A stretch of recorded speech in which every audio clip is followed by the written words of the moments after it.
د هر مقصد او حاجت د پوره کولو دپاره د یا لطیفو وظیفه که د نن نه تاسو راونیسئ نو الله جل شانه به دې د زړه تمام ارمانونه پوره کړي. که هر قسم حاجت د ستای او نه پوره کیږي د دې وظیفې په وسیلې به رب العالمین تمام حاجتونه ستا پوره کړي، که هغه د رشتې مسایل وي او که د هر څه مسایل وي. بسم الله الرحمن الرحیم. السلام علیکم ورحمت الله وبرکاته. زما رونو او خویندو، نن د الله جل جلاله یو ډیر مبارک نوم دی یا لطیف.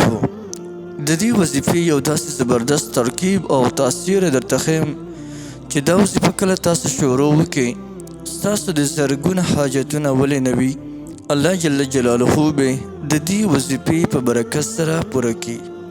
هغه حاجتونه چې هغه ناممکنه حاجتونه وي نو هغه ناممکنه حاجتونه به هم رب العالمین ممکن کی او د ستاسو تمام حاجتونه به رب العالمین د دې وظیفې په برکت سره او د دې وظیفې په توفیق سره رب العالمین پوره کی.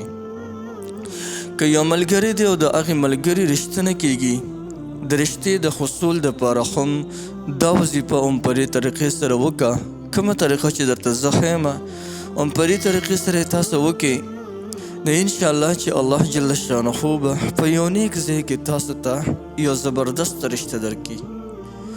یا یو کس دی او هغه لا نکاح نه ده کړی، اسباب ورته نه برابریږي، یعنی هغه رشته کړې ده خو اوس داسې اسباب نشته، داسې وسیله نشته چې دی اوس دا رشته دا چې دی د خپل کور ته راولي، یعنی جنۍ کړې ده خو د واده وس یې نشته دی. هغه رونه هم دا وظیفه بالکل کولی شي یا هغه خویندې وي نو هغوی هم دا وظیفه کولی شي. د رشتې د هر قسم رکاوټ د ختمولو دپاره دا وظیفه انتهایی بې حده مفیده وظیفه ده، زبردسته وظیفه ده. دې نه علاوه چې په کوم رونو خویندو باندې قرضونه داسې وي چې د هغوی دا سټی بالکل راګیر کړی وي، د هغې د وجې نه دوی انتهایی پریشانۍ سره مخامخ وي. خلک بعضې نو مخکې خلک قرضونه د دې دپاره وکړي چې انشاءالله آینده کې به یو وخت داسې راشي دا تمام قرضونه به زما ختم شي، لیکن چې څومره وخت راځي نو یو ورځ د بلې نه بدتره وي، بله ورځ د بلې نه بدتره وي، بلې د بلې نه بدتره. یعنی چېرته کې په موږ باندې ښه ورځ رانغله چې راځي نو صرف او صرف خرابي په موږ او تاسو راځي. نن تاسو د قرض د ختمولو دپاره د یا لطیفو وظیفه صرف یو کم 10 کرته ده، خو دا کومه طریقه چې درته ښیم په دغه طریقې باندې به کوئ. نو د یا لطیفو دا وظیفه تاسو که د دې قرضونو دپاره راونیسئ نو الله جل جلاله به د تمام قرضونو ته د غیب اسباب برابر کړي او ستاسو تمام قرضونه به رب العالمین ختم کړي. د دې نه علاوه یا د ستا روزي لنډه تنګه ده، کله کله کور ته آمدنی انتهایی کم راځي، د کور خرچه ډیر زیاتی، د کور خلک هم زیاتی، د وجې نه د رزق پریشانی انتهایی زیاته وي. د دې رزق د پراخه کولو دپاره هم دا وظیفه تاسو کولی شئ.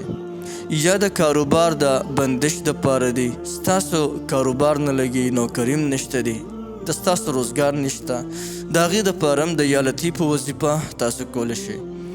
دا یو څه خو درته ما وښول، دې نه علاوه که د ستاسو هر قسم حاجت وي د هغې حاجت دپاره تاسو دا وظیفه راونیسه نو انشاءالله چې هغه تمام حاجتونه به د رب العالمین پوره کړي.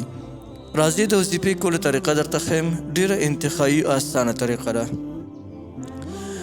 د دې وظیفې کولو طریقه دا ده چې د ماسخوتن لمونځ به د جمع سره وکړي او د ماسخوتن د لمونځ نه پس به دوباره تازه اودس وکړي او په یو ځان لا تنهایي ځای کې به ودرېږي، داسې ځای کې چې تا سره د ستا توجه بل طرف ته نه اوړي او په هغه ځای کې به 2 رکعاته نفل لمونځ ادا کړي، 2 رکعاته نفل به وکړي. د 2 رکعاته نفلو دا به په داسې ترتیب سره کوي چې په اول رکعت کې به د الحمد نه پس سورت اخلاص یعنی قل هو الله احد سورت دا به 11 پیرې ووایي او په دویم رکعت کې به د الحمد نه پس قل هو الله احد سورت دا به 11 پیرې ووایي. بیا چې کله سلام وګرځئ نو د هغې نه پس به یا لطیف وظیفه شروع وکړي، یا لطیف وظیفه. خو داسې حالت کې به یې کوي چې د سترګو نه دې سره اوښکې لاړې شي، او که د چا د سترګو نه اوښکې نشي تللی نو هغه د خپل ځان صرف هغه جړغونې غوندې کي، دې ته وایي جړغونې. اگر که د دې سترګو نه اوښکې لاړې نشي خیر دی. او یا لطیف وظیفه به 101 کرته تاسو وکړئ. د هغې نه پس به الله جل جلاله ته لاس پورته کړئ، ښه په زارۍ انکسارۍ په خاکسارۍ سره به الله جل جلاله نه سوال وکړئ، یعنې ښه په عاجزۍ سره به د الله پاک نه سوال وکړئ، یا الله زما د پلانکې حاجت دی او دا حاجت ماله پوره کړي. انشاءالله لږې ورځې به لا تېرې نه وي چې د ستا حاجتونه به الله جل جلاله پوره کړي وي. د دې میاد څه داسې خاص معلوم نه دی چې دا به تر 100 ورځو پورې کې، لیکن که چېرته کې په نیک نیت او په نیکه اراده او په صحیح عقیدې سره دی دا وظیفه تا کوله، نو انشاءالله چې په یوې هفتې کې دننه دننه د ستا حاجت پوره کېدی شي. او که تا کې اخلاص زیات وي، یعنې دا وظیفه ښه په اخلاص سره کې، نو په یو ورځ کې دننه دننه هم د ستا حاجت پوره کېدی شي. هغه د ستا د زړه پورې خاص ده، د ستا په الله باندې څومره اعتماد دی، په الله باندې څومره یقین دی. نو که دا وظیفه په کامل یقین او کامل اعتماد سره کوې، نو انشاءالله چې په یو ورځ کې 2 ورځو کې به د ستاسو تمام حاجتونه الله جل جلاله پوره کړي. او که نه په شک او تردد کې کوې، نو بیا ممکنه ده چې دا به وخت والي. یو ډېره زبردست وظیفه مې درته وښوله، یا لطیف د الله جل جلاله یو ډېر مبارک نوم دی. نو بالکل د دې وظیفه تاسو کولی شئ. تاسو ټولو ته د دې مکمل اجازه شته دی، هر څوک د دې نه مکمل پیدا غشتلی شي.